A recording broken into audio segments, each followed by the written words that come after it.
जनाब, तो यहाँ पे बात हो रही थी, हमारे पास 4 वेरिएबल थे और 4 इंस्ट्रक्शन हमने पुश की लगा दी। तो अब इसका मतलब ये था, हमारे पास जो एरे था वो स्टैक मेमोरी थी, वो कुछ ऐसी बनेगी कि अगर मैं यहाँ पर इसको लिख दूँ, ये मेरे पास स्टैक मेमोरी। तो अब यहाँ पर मुझे बताइए कि इन 4 इंस्ट्रक्शन के बाद आप लोगों को क्या लगता है कि क्या मेरे पास स्टैक मेमोरी बनेगी। तो जनाब, स्टैक मेमोरी कुछ ऐसी बनेगी 40, 30, 20 और 10। अब अगली इंस्ट्रक्शन क्या लिखी कि भाई मूव कर दो EAX में 50 और 50 की वैल्यू EX में गई और पुश कर दो रजिस्टर की वैल्यू। तो अब इसका मतलब ये है कि मेरे पास 50 इधर आ जाएगा, 40, 20 और 30 कुछ इस तरीके से वैल्यू होगी। अब जनाब यहाँ पर मेरे पास, चलो मैं लिख देता हूँ, यहाँ पे मेरे पास वैल्यू हो गई 50, इसी तरीके से यहाँ पर वैल्यू हो गई मेरे पास 40, यहाँ पे मेरे पास हो गई वैल्यू 30 और यहाँ पर जनाब मेरे पास वैल्यू हो गई 20 और जनाब यहाँ पे मेरे पास वैल्यू हो गई 10। अब स्टैक मेमोरी ऐसी हुई ना यहाँ तक। अगर मैं इस यहाँ तक की इंस्ट्रक्शन की बात करूँ तो मेरे पास स्टैक मेमोरी ऐसी बनी।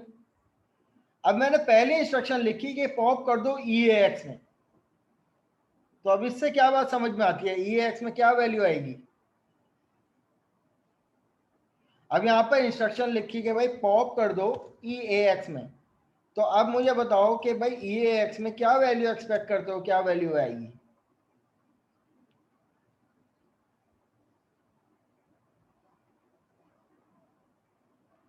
जी स्टूडेंट्स, पॉप की इंस्ट्रक्शन क्या कहती थी, last in first out, LIFO. 50 आएगा सर। 50 आएगा। तो यहाँ पर मैं एक्सपेक्ट कर रहा हूँ मेरे पास EAX में वैल्यू 50 आएगी। तो यहाँ पर हम इसको रन टू कर्सर करके देख लेते हैं भाई। पहली इंस्ट्रक्शन, दूसरी इंस्ट्रक्शन, तीसरी इंस्ट्रक्शन और यहाँ पे मेरे पास मेमोरी एलोकेट हो गई। अब 50 EAX में हमने क्या की थी, 50 EAX में हमने स्टोर की थी। 50 जो है वो 32 ये हेक्साडेसिमल है 50 का। और उसके बाद हमने क्या दिया, पॉप कर दो, पुश कर दो EAX में। सही है। अब EAX में पुश करने के बाद हमने कहा कि भाई पॉप कर दो EAX की वैल्यू। सही है, पुश कर दो, पॉप कर दो EAX की वैल्यू। तो मैं जब यहाँ पर स्टेप ओवर किया तो यहाँ पर देखिए पॉप मेरे पास वही वैल्यू आई। अब मैं दोबारा जनाब अगर इसके बाद पॉप करता हूं, अब जब मैं दोबारा इसके बाद एक और पॉप की इंस्ट्रक्शन लिखता हूं, पॉप EAX।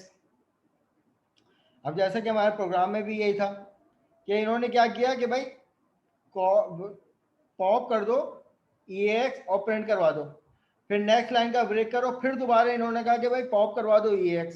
तो मैं यहाँ पर क्या कहता हूँ कि भाई पुश के बाद पॉप करवाया हमने EAX को, फिर हमने उसी वैल्यू को प्रिंट करवाना है, राइट डेसिमल कॉल CRLF।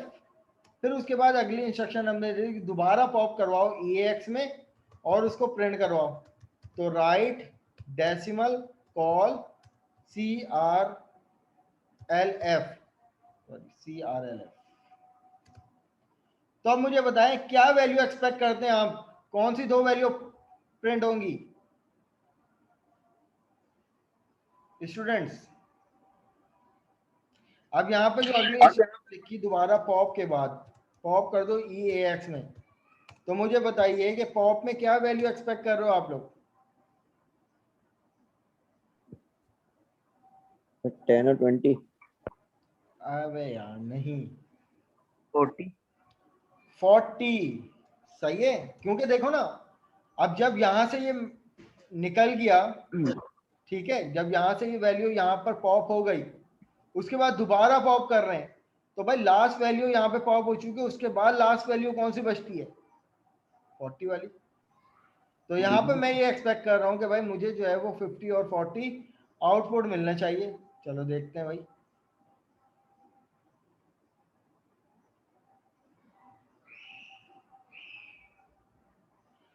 ठीक है जनाब, तो पहली पॉप हुई वैल्यू और स्टैक ने अपनी लास्ट वैल्यू को निकाल के EAX में स्टोर करवाया, हमने उसको प्रिंट करवा दिया। दोबारा उसने पॉप किया EAX, तो स्टैक ने क्या किया, अपनी लास्ट वैल्यू को दोबारा EAX में स्टोर करवाया और प्रिंट करवा दिया। तो अब यहाँ पे देखिए पहली स्टैक की वैल्यू क्या थी 50, फिर दोबारा पॉप की वैल्यू की, दोबारा बताइए कि लास्ट वैल्यू क्या हुई 40। अब मैं जब दोबारा पॉप करूंगा तो मुझे बताइए कि वैल्यू क्या होनी चाहिए। अब मैं जब दोबारा 30 पॉप करते हैं एग्जैक्टली, ये चीज समझ में आई भाई सबको कि भाई स्टैक वैल्यू, स्टैक मेमोरी से, मेमोरी क्या है बेसिकली, एक मेमोरी है, उसके अंदर हम वैल्यू पुश कर रहे हैं और पॉप कर रहे हैं एज पर रिक्वायरमेंट। अब यहाँ पे अगली इंस्ट्रक्शन क्या थी कि भाई दोबारा पॉप कर दो, फिर ठीक है दोबारा पॉप कर दिया, फिर उसके बाद अगर हम बीच में कहीं पुश करेंगे तो वो वैल्यू वहीं पे जाके जनरेट हो जाएगी। तो ये हमारे पास push and pop stack memory की इंस्ट्रक्शन थी, जो कि हम इस तरीके से इम्प्लीमेंट करेंगे। अब जनाब हमारे पास अगली टर्म आती है रैंडम 32। रैंडम 32 के बारे में कह रहे हैं कि भाई ये एक प्रोसीजर है रैंडम 32, जो कि एक 32 बिट साइज की एक रैंडम इंटीजर वैल्यू जनरेट करता है और EAX में स्टोर करवा देता है। सही है, लेकिन ये एक सिंगल एक मेमोरी जो है वो एक वैल्यू जो है वो जनरेट करता है। बट क्लास इसी के अगर बरक्स अगर हम रैंडम रेंज और रैंडमाइज के बारे में पता करें तो भाई ये दोनों क्या हैं, पहले तो डेफिनेशन देख लो, फिर मैं इन दोनों की एग्जांपल करवाता हूँ आपको। Random range procedure produce the random integer with in the range of 0 to n-1। अब जनाब ये क्या कर रहा है, रैंडम रेंज क्या है कि एक रेंज को स्टडी कर रहा है, रेंज को पढ़ रहा है कि भाई रेंज क्या हो सकती है। अब जनाब रेंज जो है हमेशा 0 से स्टार्ट होगी और ऑनवर्ड चलेगी। एन का क्या मतलब है, यूजर इनपुट, जो भी यूजर इनपुट कोई वैल्यू करता है वो EAX में जाती है और EAX से वैल्यू को उठाएगा और वो जनरेट कर देगा भाई 0 से n-1। अब रैंडमाइज क्या कह रहे हैं कि randomise generate the unique sequence of number. Randomise के बगैर ये रैंडम रेंज नहीं चलेगा, रैंडमाइज का होना जरूरी है।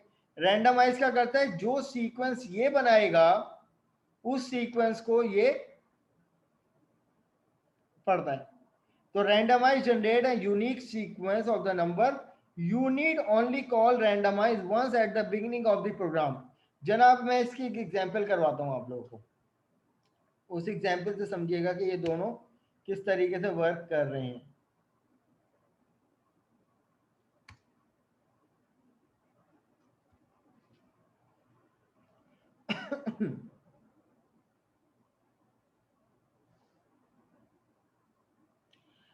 देखें स्टूडेंट्स के हम लोग यहाँ पे बात करते हैं, मैंने यहाँ पर पहला एक मैसेज चला, क्योंकि रैंड कॉल रैंडमाइज के लिए, रैंडमाइज के लिए कह रहे हैं कि भाई सबसे पहले जो है रैंडमाइज को आप अपने प्रोग्राम में एलोकेट कर दो।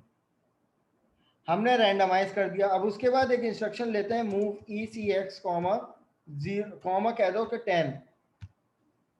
अब ये ECX मैंने इसलिए लिया क्योंकि मैं लूप की इंस्ट्रक्शन यूज करने वाला हूँ और लूप की इंस्ट्रक्शन क्या क्या पढ़ती है, वो ECX की वैल्यू को पढ़ती है और उतने टाइम जो है वो लूप पे चला देती है। अब उसके बाद जनाब मैंने यहाँ पर एक लेबल उठाया, लेबल, लेबल के नाम से LABL करके, ठीक है। अब लेबल मैंने यहाँ पे बना दिया। अब उसके बाद एक मेथड में यूज कर रहा हूँ कॉल रैंडम रेंज के नाम से। अब ये रैंडम रेंज क्या है मेरे पास, लेकिन उससे पहले मैंने एक इंस्ट्रक्शन दे दी मूव EAX कॉमा 5। चलो मैं इसको 10 कर देता हूँ। अब ये देखें रैंडम रेंज के लिए क्या कहा जा रहा था कि भाई रैंडम रेंज जो है वो 0 से n-1 तक की रेंज को क्या करती है कि रैंडम इंटीजर नंबर उठाती है। अब यहाँ पे n क्या है जनाब, n जो है वो मेरे पास ये यूजर इनपुट है। अब रैंडम रेंज क्या करेगी, 0 से लेकर 10 लेस देन 10, 0 से लेकर 10-1 तक जितने भी इंटीजर नंबर आते हैं उनमें से रैंडम नंबर पिक करेगी, लेकिन वो नंबर होंगे with in the range of 0 to 10-1 तक। तो वो कौन रीड कर रहा है, वो रैंडम रेंज कर रहा है। यूजर से इनपुट इसको मिल गया 10, तो 0 से चलेगा 10 माइनस 1 तक। अब उसके बाद जनाब मैंने कह दिया कि भाई इसको प्रिंट भी करवा दो, कॉल राइट डेसिमल। हम जनाब क्या करने जा रहे हैं कि भाई कोई भी 10 रैंडम नंबर जनरेट करवाने जा रहे हैं, लेकिन वो रैंडम रेंज क्या होनी चाहिए, विद इन दी 0 और 9 तक। 10 उसमें इंक्लूड नहीं होगा। अगर आपको 10 इंक्लूड करना है तो जनाब आप यहाँ पे इसको 11 करोगे, तो 0 से लेकर 11 माइनस 1, 10 भी उसमें उस रेंज में आ जाएगा। प्रिंट करवाने के बाद जनाब मैंने यहाँ पर कर दिया कि भाई लाइन ब्रेक हो जाए, कॉल CRLF, और CRLF के बाद जनाब मैंने कह दिया कि भाई लूप घूम जाओ यहाँ तक। अब जनाब ये लूप कितना टाइम घूमेगा, 10 दफा घूमेगा। 10 दफा घूमेगा तो 10 नंबर प्रिंट करवाएगा, और वो कौन सा नंबर प्रिंट करवाएगा, जो कि 0 से 10 के दरमियान जितने भी नंबर आते हैं उनमें से रैंडम नंबर जनरेट कर देगा। मैं यहाँ पर इसको एग्जीक्यूट करता हूँ अपने प्रोग्राम को, तो जनाब मुझे यहाँ पर देखिएगा हर दफा डिफरेंट रेंज जनरेट होगी। अब इस टाइम मेरे पास जो रैंडम नंबर की जो लिस्ट जनरेट हो रही है वो क्या है, 5 7 9 3। अब जब मैं इसको दोबारा से रीस्टार्ट करता हूँ तो अब यहाँ पे देखिए डिफरेंट रैंडम नंबर मुझे मिले, ठीक है, ये नंबर चेंज है पिछली वाली एग्जीक्यूशन के। अब जब मैं इसको दोबारा रिफ्रेश करता हूँ तो यहाँ पर देखिए 306। तो ये क्या कर रहा है, इनमें कोई भी नंबर ऐसा नहीं है कि जो 0 से लेकर 10 माइनस 1 से हटकर हो, ये विद इन द रेंज होंगे। तो इस रेंज को कौन एलोकेट कर रहा है, रैंडम रेंज। और इस रैंडम रेंज के लिए हमारे पास यहाँ पर इस मेथड का होना जरूरी है, रैंडमाइज का। तो रैंडम रेंज और रैंडमाइज मिलकर ये वाला काम करते हैं। और रैंडम रेंज क्या करता है कि भाई इसको रेंज बतानी होती है, ये 0 से एलोकेट करता है। अब ऑनवर्ड्स कितने जाएगा, वो EAX की वैल्यू को कंसीडर करेगा। EAX में जो भी वैल्यू होगी उसी वैल्यू को क्या करेगा, 0 से लेकर उसी ऑनवर्ड्स की वैल्यू की रेंज बना देगा, और उस रैंडमाइज क्या करता है, उसको unique sequence of number generate करता है। Randomise generate the unique sequence of number. ठीक है जनाब, ये दोनों एग्जाम्पल समझ में आ गई। अब अगली इंस्ट्रक्शन हमारे पास ये है रीड कैरेक्टर की और राइट कैरेक्टर की। कैरेक्टर को किस तरीके से रीड और आप लोग राइट करवाओगे। तो यहाँ पर भी इन्होंने एक वेरिएबल लिया बाइट के नाम से, सही है। और उसके बाद यहाँ पर इन्होंने कॉल रीड 4 के नाम से वेरिएबल वो ले लिया, अरवाइन का मेथड, जो कि यूजर से इनपुट लेगा। जो भी यूजर से इनपुट लिया, क्योंकि वो बाइट था राइट 4 के नाम से, अब वो करेक्टर क्या होता है, बाइट होता है। बाइट की वैल्यू हमारे पास उसका उसके लिए रजिस्टर भी 8 बिट का होना चाहिए, सही है, 1 बाइट का होना चाहिए। तो 1 बाइट का रजिस्टर यूज किया, 4 में वैल्यू पुश करवाई, तो देन उसके बाद राइट 4 प्रिंट करवाया, तो मेरे पास जो भी यूजर इनपुट करेक्टर करेगा वो प्रिंट हो जाएगा। तो मैं यहाँ से इसी को कॉपी कर लेता हूँ, और यहाँ पर हम इसको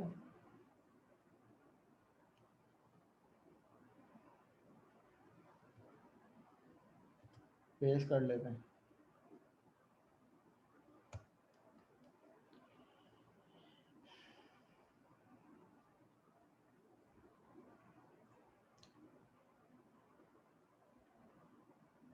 अब ये यूज़र से एक इनपुट लिया जा रहा है, मैंने यहाँ पर यूज़र से एक करेक्टर ले लिया और उसने उस करेक्टर को प्रिंट करवा दिया ई।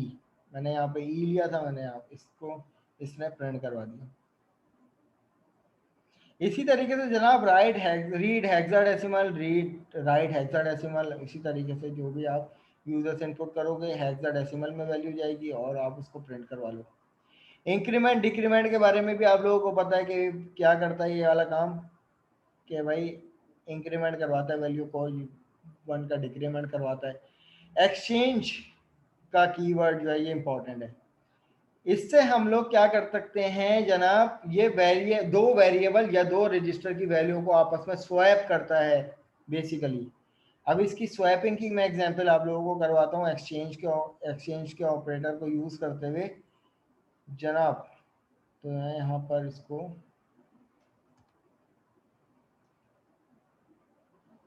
अब हम यहाँ पर यूज करेंगे जनाब एक्सचेंज। मैंने एक वेरिएबल ले लिया जनाब इधर वैल्यू के नाम से, जिसकी टाइप मैंने कर दी dword और उसमें वैल्यू दे दी 5। एक और वेरिएबल मैंने लिया वैल्यू 1 के नाम से, इसकी टाइप भी मैंने dword कर दी और उसमें मैंने वैल्यू ले ली 6। अब जनाब यहाँ पर मेन में देखिएगा किस तरीके से वर्किंग कर रहा हूँ। मैंने यहाँ पर मूव करवा दिया EAX में कौन सी वैल्यू, वैल्यू के वेरिएबल में। तो मुझे बताइए इस इंस्ट्रक्शन तक EAX में वैल्यू कौन सी होगी, कौन बताएगा? 5 वैल्यू होगी। ठीक है भाई, ये वाली बात समझ में आ गई। अब मैं इंस्ट्रक्शन लिखता हूं जनाब XCHG एक्सचेंज की, और मैंने जनाब ये कह दिया कि भाई EAX की वैल्यू एक्सचेंज कर दो किसकी वैल्यू से, वैल्यू 1 से। तो अब यहाँ पर इस एक्सचेंज से हमें ये समझ में आता है कि भाई इसकी जो 6 वैल्यू थी वो EAX से स्वैप हो गई, और वैल्यू 1 के अंदर हम क्या एक्सपेक्ट कर रहे हैं, ये जो 5 वैल्यू थी जो EAX के अंदर थी वो इसमें आ गई। तो जनाब पहले तो हम क्या करते हैं कि भाई इसको प्रिंट करवा देते हैं, कॉल राइट डेसिमल। अब यहां तक कि मुझे बताइए कौन सी वैल्यू प्रिंट होगी, वैल्यू 2 की वैल्यू प्रिंट होगी क्योंकि 6 वैल्यू यहाँ पे प्रिंट होगी। लेकिन जनाब उसके बाद मैं यहाँ पे कहता हूँ कि भाई दोबारा मूव कर दो EAX को किससे, वैल्यू 1 से, और प्रिंट करवा दो जनाब यहाँ पर कॉल राइट डेसिमल। तो अब मैं ये एक्सपेक्ट कर रहा हूँ यहाँ पर स्वैपिंग हो जाएगी। चलो मैं यहाँ पर रन टू कर्सर करता हूँ, स्टेप बाय स्टेप देखेंगे। यहाँ पर राइट डेसिमल, इसको बिल्ड कर लो पहले भाई।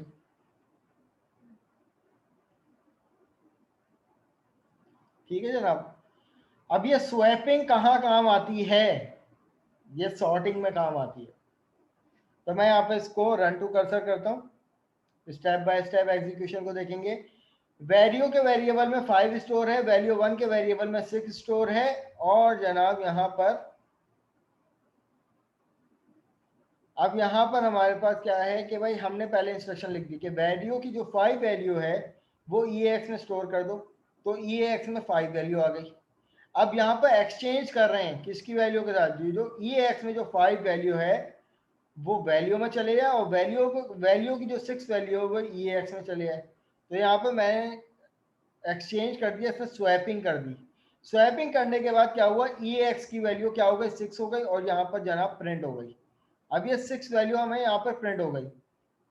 प्रिंट होने के बाद जनाब हमने क्या किया दोबारा, कि जो वैल्यू के अंदर अब कौन सी वैल्यू थी, जो पुरानी जो 5 वैल्यू जो थी वो इसमें स्वैप हो गई थी। सही है। और यहाँ पर जब मैं इसको इम्प्लीमेंट करूँगा तो यहाँ पर देखिए मेरे पास 6 और 5 जो है वो क्या हो गई। तो एक्सचेंज क्या करता है जनाब, स्वैपिंग करता है। मूव ZX और मूव SX के बारे में हम लोग शुरू में भी डिस्कस कर चुके थे कि मूव ZX क्यों लगाते हैं, कि जब अगर हमें किसी भी छोटे रजिस्टर की वैल्यू बड़े रजिस्टर में पुश करनी हो, जब क्योंकि हमारे पास इंस्ट्रक्शन सीधी सीधी होती है ना कि भाई source and destination must be the same size. But अगर सेम साइज नहीं होते तो हमें मूव ZS और SX का इस्तेमाल करना पड़ता है। अगर किसी भी, अब जैसे वैल्यू का वेरिएबल है, इसकी टाइप क्या है 2 बाइट, और जबकि ये वाला जो रजिस्टर है इसकी वैल्यू, इसकी टाइप क्या है 4 बाइट। तो हमने यहाँ पे इस्तेमाल किया ZX का, तो इसने इस 4 बाइट को इसके 2 बाइट इसके अंदर मजीद एक्सटेंड कर दिए, 0 से एक्सटेंड कर दिए। अब SX क्या होता है, वो साइन वैल्यू के लिए इस्तेमाल होता है। अब जनाब ये वाली लैब नंबर 7 जो है यहाँ पर हमारी कंप्लीट होती है, और इसका आप लोगों को टास्क करने हैं। अभी टास्क पे आएंगे एंड में। लैब नंबर 8 जनाब हमारे पास प्रोसीजर्स की है कि असेंबली लैंग्वेज प्रोसीजर्स क्या होते हैं। आप लोगों ने देखा होगा जनाब कि ये वाले हमारे पास जो बेसिक स्ट्रक्चर होता है वो जनाब क्या होता है कि कोड सेगमेंट के अंदर एक मेन प्रोसीजर होता है हमारे पास, और जो कि यहाँ पे एंड हो रहा होता है। अब हम लोग अपने अरवाइन के अंदर अपनी यूजर डिफाइंड प्रोसीजर भी बना सकते हैं और जिसको हम अपने मेन सेक्शन में मेन के मेथड में कॉल भी करवा सकते हैं। अब इन्होंने जनाब एक एग्जांपल ये प्रोसीजर को बनाने का सिंटैक्स इन्होंने बताया हुआ है कि प्रोसीजर का नाम लिखोगे, ठीक है, और उसके बाद प्रोसीजर की बॉडी आएगी और फिर वो रिटर्न होता है। अब ये प्रोसीजर बन और प्रोसीजर को इम्प्लीमेंट करने का तरीका क्या होता है कि आप कॉल, जैसे अरवाइन में हम ये वाला मैच, ये क्या है, ये अरवाइन का एक प्रोसीजर है ना, इसको इम्प्लीमेंट करने का क्या तरीकेकार है, आप कॉल का कीवर्ड लिखते हो। तो जनाब यहाँ पर एक एग्जाम्पल हम लोग ले लेते हैं और वो एग्जाम्पल क्या होगी, वो ये होगी कि भाई देखें रिटर्न के बारे में क्या कह रहा है कि the procedure is called from the another function by using the call instruction. The call instruction should have the same name of the call procedure as an argument as shown below. Same name होना चाहिए, जिस नाम से आपने procedure बनाया है उस नाम से आप कॉल करवाएंगे। रिटर्न क्या करता है, द कॉल, जी बोलिए बोलिए। सर मैं पूछ रहा था, हम दो लैब कर रहे हैं एक क्लास में, तो थ्योरी से हम थोड़ा आगे चले गए हैं, तो लैब करवाना ज़रूरी है क्योंकि 8 वीक का मतलब 8 लैब्स। मैनुअल को तो मैं सीक्वेंस में रखूंगा ना, और ये छोटी सी लैब है, देखो यहाँ पर सिर्फ ये प्रोसीजर है और यहाँ पर ये एंड हो रही है, ये वाली लैब यहाँ पर एंड हो रही है, ये एक एग्जाम्पल बस करवाई हुई है, ओके ठीक है, एक छोटा सा प्रोग्राम है और ज़्यादा नहीं है। अब जनाब मैं यहाँ पर सबसे पहले इस पूरे प्रोग्राम को यहाँ पे कॉपी पेस्ट कर लेता हूँ। अब इस प्रोग्राम से समझिएगा यहाँ पर कहानी क्या हो रही है, ये सेगमेंट और ये कोड सेगमेंट। कोड सेगमेंट में आने के बाद हमने मेन प्रोसीजर से पहले एक प्रोसीजर बनाया है एडिशन के नाम से। प्रॉक का कीवर्ड लाजमी लिखना है, जो भी आप प्रोसीजर बनाओगे प्रोसीजर के बाद प्रॉक का कीवर्ड लाजमी लिखना है। अब उसके बाद आप अपने नाम से बना लो प्रोसीजर। तो प्रोसीजर बनाने का तरीके का ये है कि आपने ये प्रोसीजर का नाम लिखा और ये प्रोसीजर का कीवर्ड लिखा प्रॉक। अब ये आ गई आपके पास रिटर्न से पहले जो भी कोड होगा ये आपकी कोड बॉडी है। अब इस बॉडी में सिंपल सा कोड लिखा हुआ है कि ऐड कर दो EAX की वैल्यू को EBX से या और रिटर्न करवा। अब यहाँ से लेकर यहाँ तक का प्रोसीजर हमने बना लिया और उस प्रोसीजर को हमने यहाँ पर एंड कर दिया, क्योंकि आप सेंटेक्स के अकॉर्डिंग देखो तो सेंटेक्स में क्या कह रहा है कि भाई हमने प्रोसीजर बनाया, प्रोसीजर की बॉडी रिटर्न के बाद हमने एंड भी करना है, हमने यहाँ पर एंड कर दिया प्रोसीजर। यहाँ से लेकर यहाँ तक का प्रोसीजर हमारे पास बन गया, जैसे कि मेन प्रोसीजर होता है और यहाँ पर प्रोसीजर। प्रोसीजर को एंड करने के लिए एंड पी का कीवर्ड लगाते हो आप लोग, एंड पी का मतलब प्रोसीजर। अब ये हमारे पास सेपरेट एक प्रोसीजर हो गया। फिर हमारे पास मेन प्रोसीजर शुरू हुआ और मेन प्रोसीजर के अंदर हमने क्या लिखा कि भाई EAX में 4 दे दिया और EBX में 3 दे दिया और सिंपल अगला क्या कौन सा मेथड कॉल किया, कॉल एडिशन।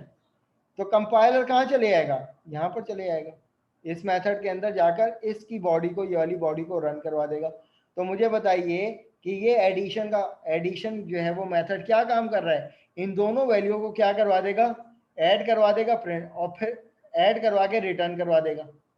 अब क्या वैल्यू रिटर्न होगी जनाब, एडिशन रिटर्न हो जाएगा। अब एडिशन होने के बाद अल्टीमेटली सम की वैल्यू कहाँ जाएगी, हमने यहाँ पर दिया है इंस्ट्रक्शन EAX डेस्टिनेशन में और सोर्स में क्या, सॉरी डेस्टिनेशन में और सोर्स में क्या दिया EBX की वैल्यू। अब यहाँ पर जनाब जब दो वैल्यू ऐड होती हैं तो ऐड होने के बाद एडिशन कहाँ जाता है, डेस्टिनेशन में। अब डेस्टिनेशन में EAX है, तो यहाँ पर स्टेप बाय स्टेप रन करता है। मैं यहाँ पर एग्जैक्ट इसको रन टू कर्सर करता हूँ, ठीक है जनाब।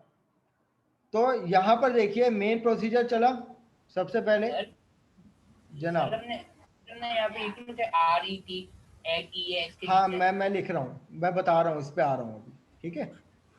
यहाँ पर देखिए मेन से मेरा कोड चला, कोड चलने के बाद पहली इंस्ट्रक्शन EAX में 4 आ गया और EBX में क्या आ गया, 3 आ गया। अब ये कौन सा मेथड कॉल हो रहा है, एडिशन। तो जब मैं इसको स्टेप ओवर करूंगा तो यहाँ पर एडिशन का मेथड कॉल हो गया और एडिशन ने 4 और 3 को ऐड करवा दिया। यहाँ पे 4 था, यहाँ पे 3 था, दोनों ऐड हुए। एडिशन की वैल्यू कहाँ पे स्टोर हो गई, EAX में। तो यहाँ पर देखिए 7 क्या आ गया, 3 और 4 का सम, और फिर राइट डेसिमल हो गया। ठीक है जनाब, राइट डेसिमल हो गया, और राइट डेसिमल होने के बाद प्रिंट भी हो गया, 7 प्रिंट भी हो गया। फिर जब मैं स्टेप ओवर करूंगा, ये मेरे पास एग्जिट। जनाब मैं यहां पर अगर रेट नहीं लगाता तो अब इससे मुझे क्या एग्जीक्यूशन मिलती है, यहां पर देख लेते हैं। मूव EAX, मूव VBX, यहां पर देखिए इसने कर दिया ब्रेक, और क्या कह रहा है कि स्टैक ओवरफ्लो। तो आपने जो भी मेथड बनाना है उसको RET का कीवर्ड भी लगाना है ताकि वो मेथड। अब जनाब चलो एक और चीज करके देख लेते हैं, मैं इस पूरे कोड को यहां से कट कर लेता हूं, ठीक है, और CRLF के बाद यहां पे आके पेस्ट कर देता हूं। मैंने स्टिल अभी भी रेट नहीं लगाया हुआ, इसको दोबारा से एग्जीक्यूट कर लेता हूं। स्टेप ओवर जब मेथड ये वाला कॉल होगा तो यहाँ पे देखिए यहीं पे आके इसने क्या कर दिया, ब्रेक कर दिया। प्रोग्राम क्या हो गया था, ब्रेक हो गया था। मेथड चला, मेथड पे आकर ब्रेक कर दिया। लेकिन अब जब मैं इस मेथड को रिटर्न करवाऊंगा तो अब यहाँ पर इसकी एग्जीक्यूशन देखिएगा। मैं यहाँ पे पहले इसको बिल्ड करवा लेता हूँ।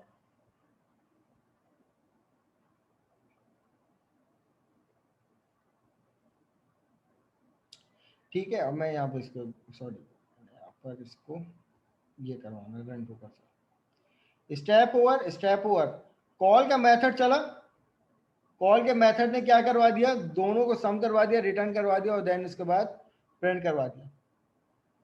फिर उसके बाद क्या हुआ कि दोबारा इस सीक्वेंस के अकॉर्डिंग दोबारा इस मेथड में गया, मेथड की बॉडी में। सही है, ये स्टैटिकली गया, जबकि आप यहाँ पे देखो मेथड कॉल हो चुका है, यहाँ पर इंप्लीमेंट हो चुका है। लेकिन अब क्योंकि मेथड हमने बनाया था मेन के अंदर, मेथड हमने बनाया था मेन के अंदर,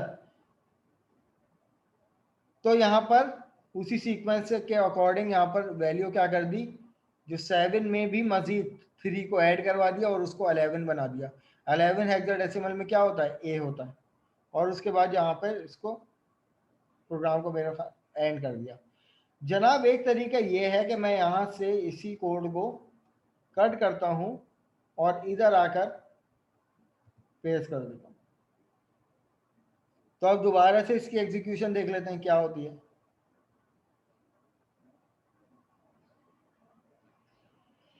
तो सबसे पहले मेरे पास इसके अकॉर्डिंग यहाँ पे आके इसने रिटर्न कर दिया। तो रिटर्न का कीवर्ड दोबारा यहाँ पे पढ़ लीजिए कि रिटर्न का कीवर्ड क्या कह रहा है, the call procedure return the control of the calling procedure by using return red instruction. तो अब यहाँ पर इसको एग्जाम्पल के तौर पर इस तरीके से समझाया हुआ है कि एक और एग्जाम्पल यहाँ पे देखेंगे। मेन प्रोसीजर था, अब पहला यहाँ पर एक प्रोसीजर बनाया हुआ है कॉल सब, एक प्रोसीजर को कॉल किया जा रहा है मेन के अंदर, कॉल सब। और सब जबकि बना हुआ कहाँ है, यहाँ पे बना हुआ है। और सब के अंदर क्या हो रहा है, कॉल सब टू। सब के अंदर कौन सा कॉल हो रहा है, सब टू। जब सब 1 चलेगा तो सब 1 की बॉडी में कौन सा कॉल हो रहा है, सब टू। तो जब इस इंस्ट्रक्शन पे आके ये रिटर्न कर जाएगा कौन से, ये मूव कर जाएगा कौन से प्रोसीजर में, प्रोसीजर 2 में। प्रोसीजर 2 के अंदर कौन सा प्रोसीजर चल रहा है, प्रोसीजर 3। तो यहाँ पर प्रोसीजर के अंदर प्रोसीजर सब 3 चल जाएगा। अब जब सब 3 चलेगा तो सब 3 में कोई भी इंस्ट्रक्शन नहीं है, डायरेक्ट रिटर्न हो रहा है। अब ये रिटर्न होके जनाब कहाँ पे आएगा, वापस सब 2 में आएगा, सब 2 रिटर्न होगा, फिर ये वापस जाएगा सब 1 में, और फिर यहाँ पर दोबारा मेन में जाएगा। तो ये रिटर्न क्या कर रहा है, बेसिकली जिस पोजीशन पे वो से वो आया था वापस उसी पोजीशन पे भेज रहा है। अब इन्होंने यहाँ पर एक एग्जाम्पल ली है, उसके बाद लैब नंबर 8 को एंड किया है इन्होंने कि जनाब रिमेंबर द नेस्टेड लूप। आप नेस्टेड लूप जो है वो बाय यूजिंग पुश और बाय यूजिंग लेबल को किस तरीके से अचीव कर सकते हैं। अब ये इन्होंने कोड लिखा है, नॉर्मल इंस्ट्रक्शन है, इस कोड को हम यहाँ पर एग्जीक्यूट कर लेते हैं। ये चलता हुआ कोड है, आप भी एग्जीक्यूट कर लेना। सबसे पहले इन्होंने मूव ECX को 100 दे दिया हमने यहाँ पर। चलो मैं इसको कॉल कर लेता हूँ, इसको इम्प्लीमेंट कर लेता हूँ।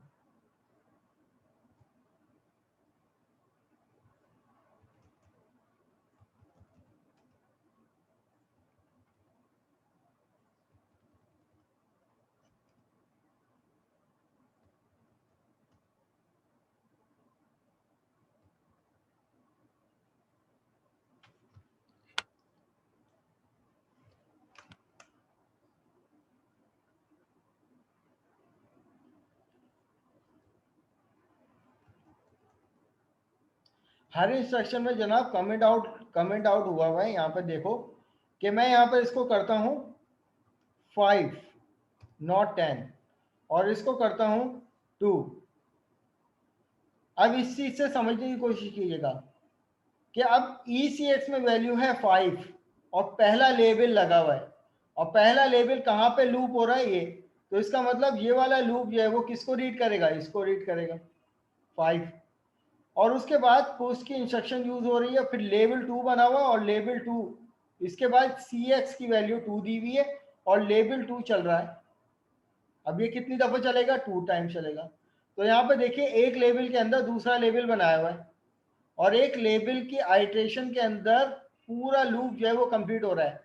नेस्टेड लूप क्या होता है कि पहले लूप की पहली आइट्रेशन में नेस्टेड लूप की तमाम आइट्रेशन चलती हैं। ऐसा होता है या नहीं, ऐसा ही होता है। तो यहाँ पर देखिए मैं यहाँ पर स्टेप ओवर कर रहा हूँ इसको, और स्टेप ओवर करने के बाद इसकी एग्जीक्यूशन को देखिएगा। ECX की वैल्यू आ गई 5, तो इसका मतलब यह है कि काउंटर इसको मिल गया कि भाई ये वाला लूप जो है वो 5 दफा चलेगा। अब लूप के बाद यहाँ पे क्या हो रहा है कि पुश कर दो ECX को। तो अब इस इंस्ट्रक्शन से क्या समझ में आ रहा है आप लोगों को कि स्टैक मेमोरी में ECX की वैल्यू पुश होने जा रही है। चलो भाई पुश हो गई।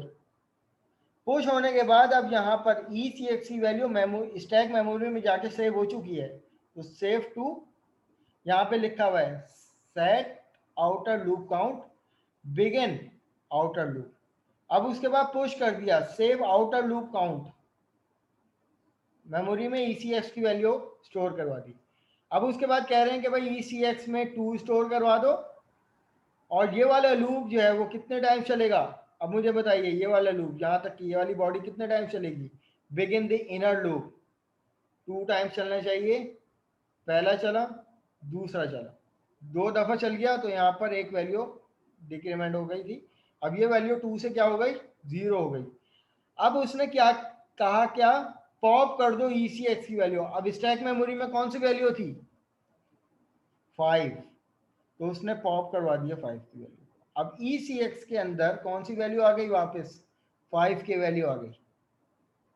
ठीक है 5 की वैल्यू आ गई। अब मुझे बताइए ये वाला लूप कितने दफा चलेगा। अब ये वाले लूप की पहली आइट्रेशन ये कंप्लीट हो गई, दोबारा ये वाला लूप जो है वो अब कितनी दफा चलेगा, मजीद 4 दफा और चलेगा। पहले 5वीं आइट्रेशन के लिए चल रहा था, अब ये 4थी आइट्रेशन के लिए चल रहा है जनाब। और पुश करवा दिया इसने स्टैक मेमोरी के अंदर। अब ये वाला लूप जो है वो 2 दफा चलेगा, एक दफा और ये 2 दफा चला। फिर उसने पॉप की इंस्ट्रक्शन ली, पॉप किया वैल्यू को। ECX की वैल्यू क्या थी आखिरी, 4 थी, 4 को पॉप किया और दोबारा से इसने लूप को चलाया। अब ये आउटर लूप कितनी दफा चलेगा, आउटर लूप के अंदर इनर लूप 2 दफा चल रहे हैं। तो this is called the nested loop. मतलब इनर लूप 10 टाइम्स चलेगा इसका, इनर लूप 10 टाइम चलेगा, आउटर लूप की हर आइट्रेशन में इनर लूप 2 टाइम चलेगा। 2 5 10। ठीक है ठीक है जनाब। तो अब यहाँ पर हमारे पास लैब नंबर 8 भी अल्हम्दुलिल्लाह कंप्लीट हो गई है। अच्छा अब आ जाओ यहाँ पर इसकी एक्सरसाइज को डिस्कस कर लेते हैं। और जनाब इसके बाद जो है वो मैं आप लोगों से वाइवा कंडक्ट करूँगा। आप लोगों को आधा घंटा में देता हूँ, अपने वाइवा की प्रिपरेशन कर लें। आधे घंटे के बाद इस मीटिंग के बाद मैं दोबारा ज्वाइन करूँगा और तमाम लोग वेटिंग रूम में होंगे और एक एक करके मैं एक एक बंदे को ज्वाइन करूँगा अटेंडेंस वाइज। जिसका वाइवा होता जाएगा वो अपनी अटेंडेंस लगवा कर जो है वो छुट्टी कर ले। ठीक है भाई। तो जनाब यहाँ पर पहले टास्क को डिस्कस कर लेते हैं। टास्क क्या होने वाला है आप लोगों का। लैब नंबर 7 में आप लोगों का क्या करना है कि write a program to take the string from user and print the reverse string by using stack. सही है, 5 यूजर से इनपुट लेने हैं स्ट्रिंग में और इसको स्टैक मेमोरी में स्टोर करवाना है। देन उसके बाद आप लोग, अच्छा आप लोग एक काम ये करना, स्ट्रिंग को छोड़ो, आपको सिंपल नंबर यूजर से इनपुट कर लो 5 को स्टैक मेमोरी में और 5 को जो है वो प्रिंट आउट करवा दो रिवर्स ऑर्डर में। अब रिवर्स ऑर्डर में क्यों कह रहा हूं, देखो अब ये यूजर से मैंने इनपुट लिया 10, 20, 30, 40 और 50, यही मेरा यूजर इनपुट है। अब जब इसमें से पॉप करवाओगे तो पॉप जो मुझे मिलेगा वो रिवर्स ऑर्डर में मिलेगा। लीफो है ना, last in first out. FIFO होता, अगर क्यू होता क्यू, तो वो क्या करता, फर्स्ट इन फर्स्ट आउट, पहले आओ पहले पाओ। ठीक है भाई। पहला सवाल, स्ट्रिंग के बजाय तुम लोग क्या करना है ना, यूजर से इनपुट ले लेना इंटीजर वैल्यू। दूसरे सवाल में क्या करना है कि write a program that implement the following arithmetic expression by use only EAX operator. EAX operator को यूज करते हुए ये वाली इंस्ट्रक्शन, ये वाली अरिथमेटिक जो है वो आपको एक्सप्रेशन को सॉल्व करना है। ठीक है, ये वेरिएबल भी आपके पास है। तीसरे सवाल में क्या करना है जनाब, write a program to take the user input 0 और 1, सेटिस्फाई द फॉलोइंग कंडीशन। अगर सर क्वेश्चन 2 में हम वेरिएबल्स ले सकते हैं। स्टूडेंट्स एक काम कीजिए, ये वाला क्वेश्चन जो है ना फॉर द टाइम बिंग छोड़ दीजिए, बल्कि कर लो, हो जाएगा। देखो आपको इसमें क्या करना है कि भाई आपको यूजर से इनपुट लेना है सिर्फ 0 और 1। अब 0 1 पे 2 कंडीशन बताई हुई हैं कि अगर यूजर ने 1 किया तो 1 रिप्रेजेंट करेगी पॉप इंस्ट्रक्शन को, तो pop the value of array in the order of the stack. और 0 नहीं, ये वाला सवाल छोड़ दो, इसमें क्यों आ रहा है, अभी छोड़ दो ये वाला फॉर द टाइम भी। भाई ये 2 सवाल कर लो लैब नंबर 7 में। ठीक है जी, कोई कुछ सवाल कर रहा था कोई?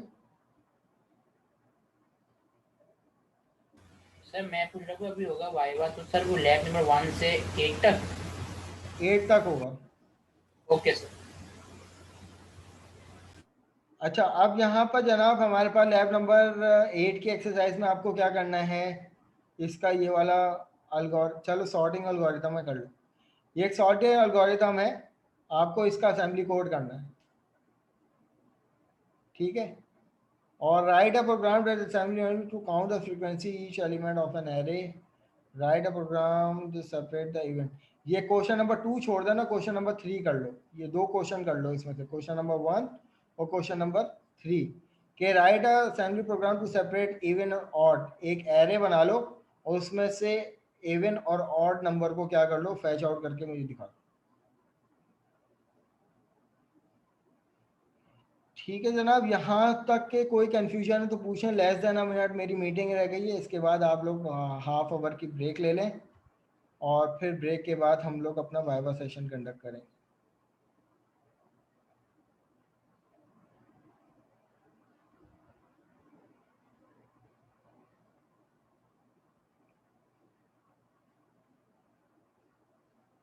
लैब नंबर 8 में आप लोगों को जनाब सिर्फ क्वेश्चन नंबर 1 और 3 करना है, 2 छोड़ दिएगा।